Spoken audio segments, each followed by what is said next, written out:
Le circuit court, il y a une définition officielle, c'est au maximum un intermédiaire entre le producteur et le consommateur. Au maximum un intermédiaire. Le circuit court le plus court, c'est la vente directe. La vente directe, il n'y a pas d'intermédiaire, c'est le producteur, le consommateur, le client en face.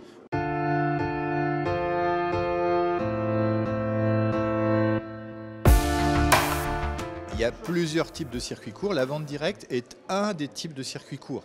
Voilà, donc il y a différents types de circuits courts. On peut être en circuit court avec un grossiste, on peut être un circuit court en grande surface, on peut être un circuit court sur de l'export, on peut être un circuit court sur de la vente sur Internet.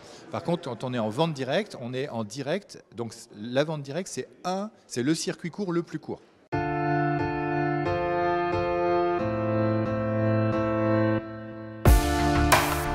Les gens font l'amalgame avec les produits locaux parce que le produit local, alors le produit local n'est pas forcément déjà un produit d'un agriculteur. Le produit local peut être un produit d'un artisan, d'un boulanger, etc. Et le produit local, la différence par rapport au circuit court dont on parlait avant, c'est que là, il n'y a pas de définition du tout.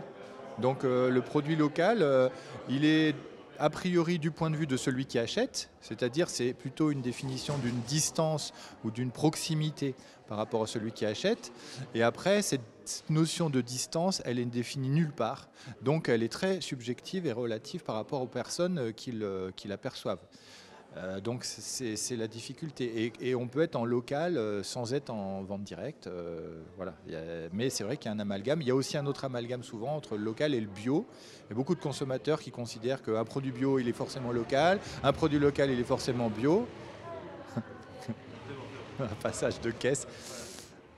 Donc, le produit local bio ou produit bio local, alors qu'il n'y a pas de lien, il n'y a aucun lien de toute façon, évidemment, mais c'est vrai que c'est très ancré dans la sensibilité des consommateurs, de beaucoup de consommateurs en tout cas en général.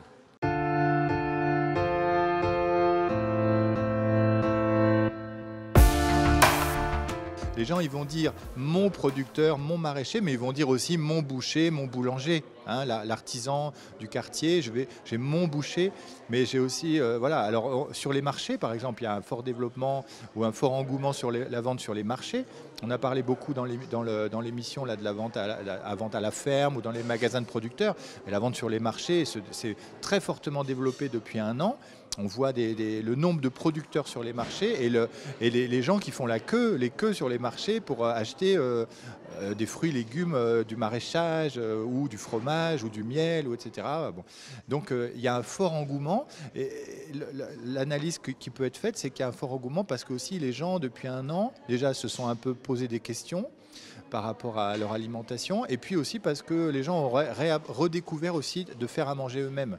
Pour faire à manger soi-même, faut acheter des matières premières, des produits bruts, et les transformer. Et on a vu vraiment depuis un an, par rapport à cette crise difficile et oui, vraiment difficile et douloureuse, on a vu quand même un effet sur le fait que les gens recuisinent.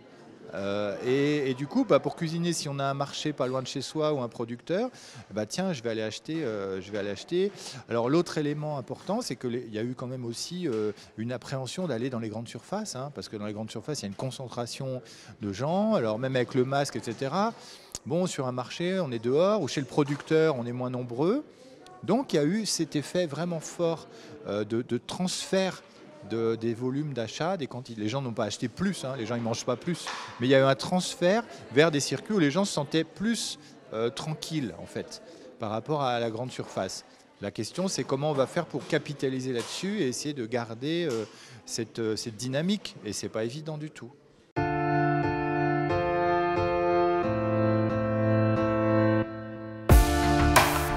Ce que je dirais, c'est qu'on peut espérer, c'est qu'on arrive tous ensemble, enfin avec tous les gens qui travaillent sur ces sujets-là, et dont les producteurs et les politiques, à essayer de capitaliser sur malheureusement ce qu'on vit tous depuis un an, mais on voit qu'on a cet effet dont on vient de parler, voilà, capitaliser là-dessus et essayer d'avoir une résilience, hein, le mot à la mode, par rapport à ça, et de pouvoir continuer à avoir des consommateurs qui se disent tiens, finalement c'était pas mal, et si je continuais quand même le plus possible.